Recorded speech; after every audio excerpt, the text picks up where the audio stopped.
Hello, my name is Dylan Fry, and this is my TMS success story. I remember a year and a half ago being in my TMS recovery process and thinking, one day I want to be a TMS success story, like I see on Steve Ozanich's wall of victory. And now I am. So happy day. And it's been about 2 years since I first discovered Dr. Sarno's work, and I've been able to do anything I want for the last year or more, and I had actually forgotten about the healing wall of victory, and then recently Steve Ozanich reminded me and encouraged me to record my story, and out of deep gratitude for him and Dr. Sarno and everyone else who helped me along my way, I thought, yes, I must do that. So my story starts, almost 10 years ago. I was traveling in Asia for a year. I came back. I started training for an athletic competition. My back started to feel really stiff most of the time for about 6 months. It especially felt stiff if I did any kind of physical activity. So I just mostly didn't do much for about 6 months. And then I decided, you know what, something's going on, so I need to do something. I know, I'll do yoga. So I started doing some yoga poses. I didn't really know what I was doing. I was doing kind of a position where I was bending my back up, and I kind of felt something click, and something happened, and all of a sudden there was pain in my back. And from then on, the back pain was there almost all the time.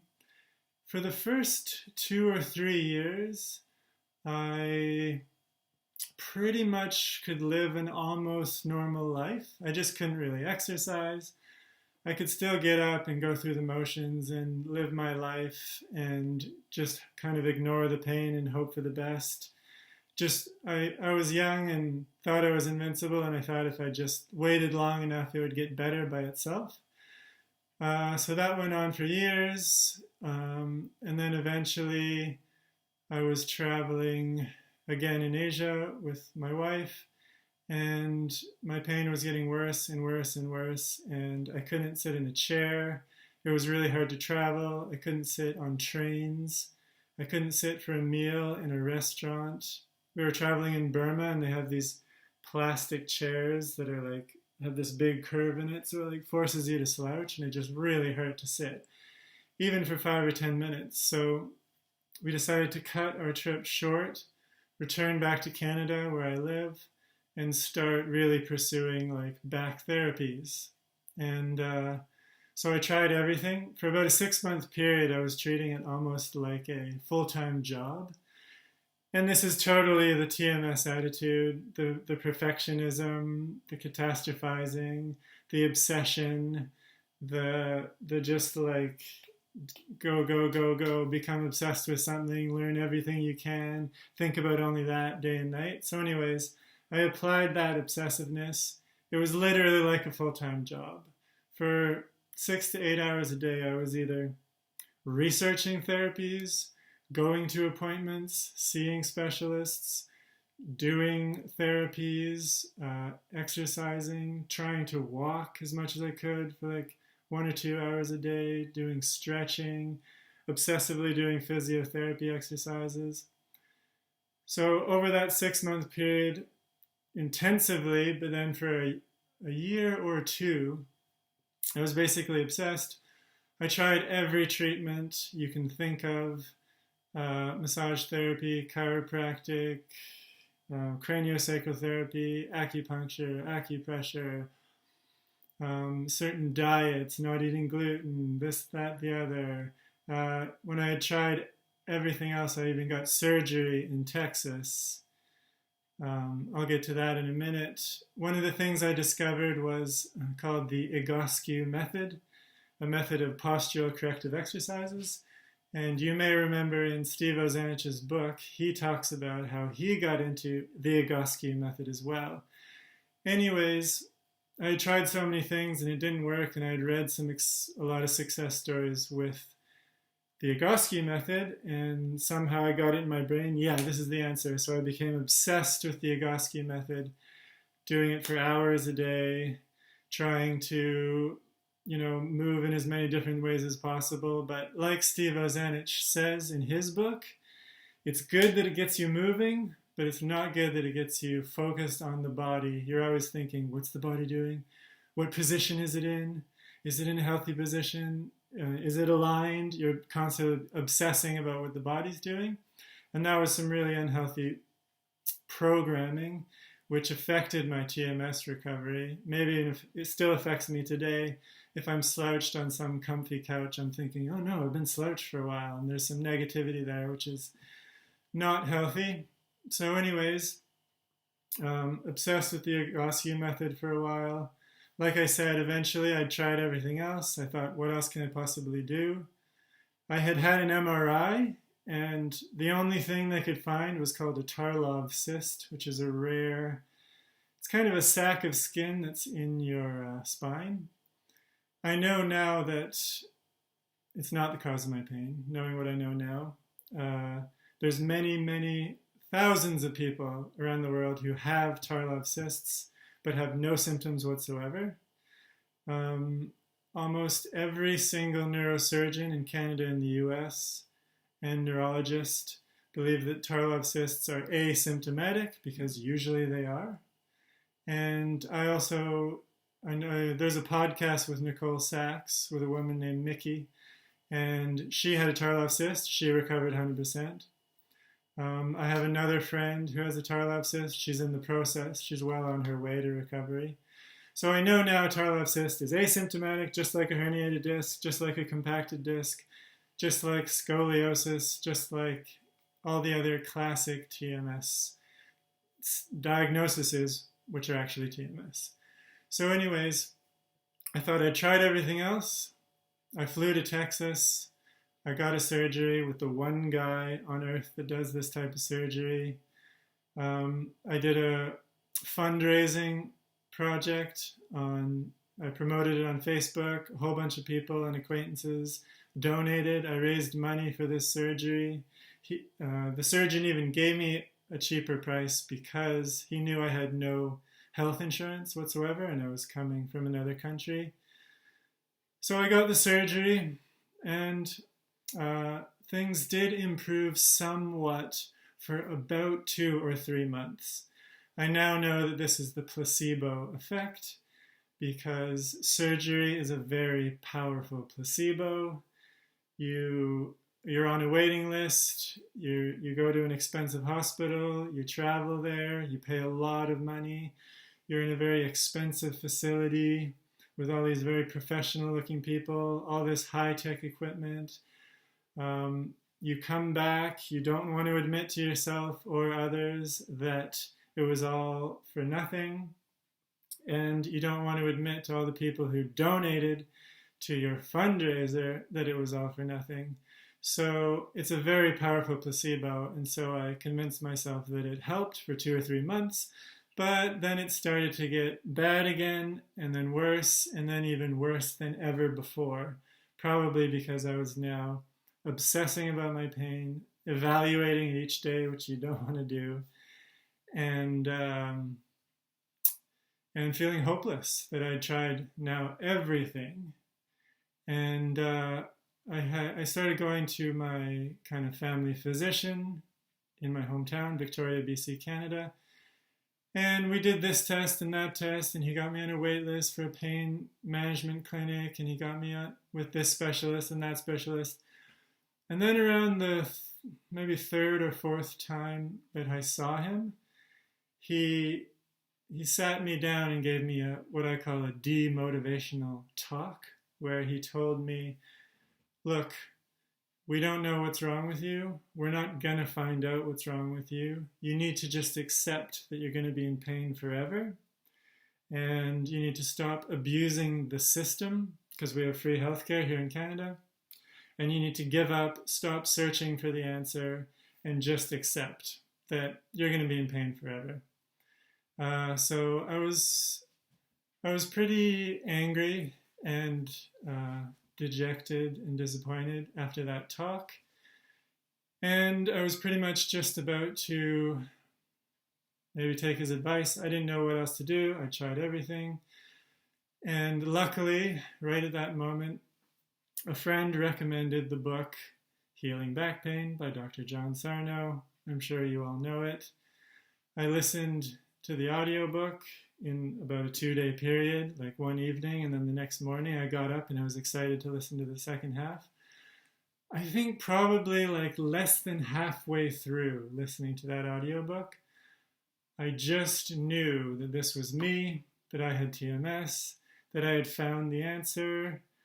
I was thinking back to so many times when things didn't make sense. I had back flare-ups for no reason. It got better for no reason. Sometimes I could do a certain something. Sometimes I couldn't do it. It just didn't make any sense. All these inconsistencies that you have with TMS. It moves for no reason. It moves down your leg for no reason. It moves to the left for no reason. And I remember many times over the years thinking, you know what? This doesn't make sense, and it seems like there's a mental emotional component. It seems like psychosomatic pain. It definitely is real pain. I know that. I know you all know that. But I had this suspicion, and I even read a book called The Brain That Changes Itself, which basically said your brain can create any symptom, and your brain is plastic. It can change any symptom too. And I thought, great. Reading that book, I thought, great, okay, that totally makes sense. But what do I do now? There was no instructions, so I was left kind of not knowing how to change my psychosomatic pain. So I was kind of on the verge. There was just this thin veil that was kind of blinding me and keeping me obsessed with the body because, you know, that's the general consensus. That's what you hear from every doctor. That's what you hear from every person. It's physical, back pain. It's an epidemic. Everyone has it. So I had that deeply programmed, but when I read the book, it just shattered that veil, and I just knew right away, and I felt so optimistic and so hopeful. Of course, I still had pain, but I wasn't afraid of it anymore. I think within a few days, I went out and ran for 20 minutes. I just went for a run. I started playing a sport that I was very involved with over the years called freestyle footbag. It's a very high impact sport, also known as hacky sack, but hacky sack is a name brand. It's like calling tissue paper Kleenex. So I trained hard with freestyle footbag. I flew to competitions all around the world, Europe, the US, Australia. I competed in the world competition on 5 occasions. I came in the top 10 on 2 different occasions. So I played it at a very high level. I'll include a clip of it with this talk because you kind of need to see what it looks like. But it's very high impact. You're doing very fast motions. You're landing on the concrete over and over again really hard. So I had a lot of fear around my back pain and playing footbag. I had a fear that maybe it was one of the causes. I had a fear of these kind of fast, precise movements. I always thought I had to move very slow and carefully, full of fear on my back. So I started running, which also there's a lot of societal memes about running so bad. It's not. Human beings are designed to run. We intrinsically are fulfilled by running. Don't run if you don't like it, but if you like it, trust me, it's what we're designed to do. We're running animals. Anyways, I started running. I started playing footbag, just a little, not to overwhelm myself, but gradually more. Got more comfortable with it. There was pain. I just smiled at it. I just kept understanding that it's mental, emotional.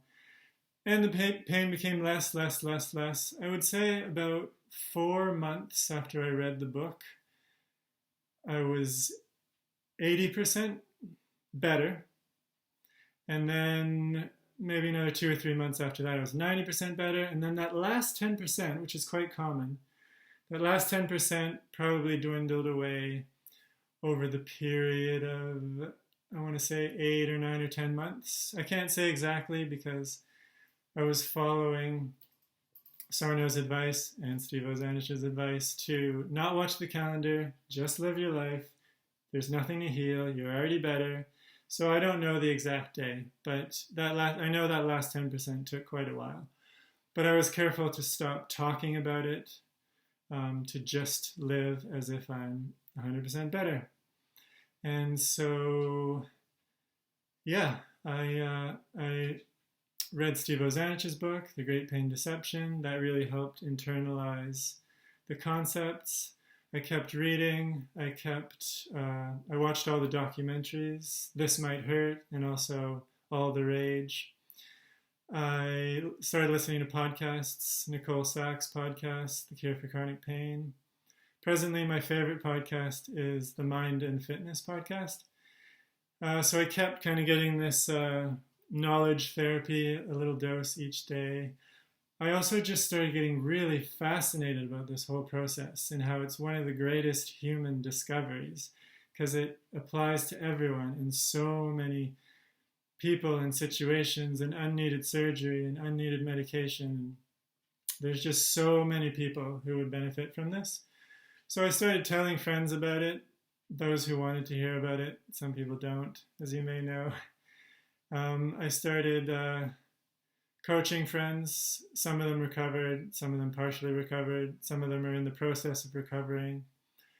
Last summer, I was in a secluded fire tower in the forest, so I was basically alone in a cabin in the forest, and I made a TMS podcast in Spanish because I've been learning Spanish for the last 4 or 5 years, and there's no TMS resources in Spanish, so I made this podcast. People seemed to really like it. I got a lot of feedback that it really helped a lot of people. That was really fulfilling, and to this day, if I meet someone, I very gently kind of say, well, would you be open to reading this book that helped so many other people? And if they seem open, I offer to, talk to them on the phone about it afterwards, to try to just, share my experience and help them to kind of pay it forward and do whatever I can to keep spreading this knowledge. So, yeah, that's my story. The story goes on. I still have a few little TMS symptoms. I'm not going to bother talking about them. I know that they're TMS. They're very gradually getting better. It's nice motivation to continue this process, continue learning, continue internalizing these concepts, continue emotional exploration, like journaling. I forgot to mention I did journaling for about 6 months and off and on for a couple of years. And that was an interesting kind of process of kind of a type of psychotherapy that I could do myself, and emotional exploration and discovering things that weren't clear to you, little blind spots, things that you're upset about, things from your childhood. So that was an interesting process. I'm continuing that, just paying attention to my emotions, paying attention to what's going on, and learning from it and learning about myself. And I feel that it's really helped me come into my own authentic self more and more, come into my own vulnerability, acceptance of every part of me, instead of previously like denying that I have certain feelings because I'm a man and society says I shouldn't feel sad or I shouldn't cry or I shouldn't be angry about things because I should always be a pillar of strength and stand on my own 2 feet because that's what men do. All that nonsense, so it's been a process of getting to know myself, which is really fulfilling. It's also really fulfilling passing on to other people and helping other people. So if you're partially through your recovery or just starting, congratulations, you have found the solution. There's so many resources out there. There's so many people who are willing to help and support you, give their own time and energy. Why is that? Because they benefited, because they know, and it's deeply fulfilling to try to help other people. So just keep at it. Don't put a time limit on it. Just a little bit each day, a little bit of journaling, a little bit of knowledge therapy, a little bit of reading, a little bit each day, and just let time ripen, let the fruit ripen. let the process happen. It's different for everyone. But I assure you that this is the end of your search. And I'm really happy for anyone who's discovered this. I hope this video helps anyone, and I hope this TMS channel, the Healing Wall of Victory, helps everyone, just like Steve Ozanich's and so many others. So that's my story. Good luck.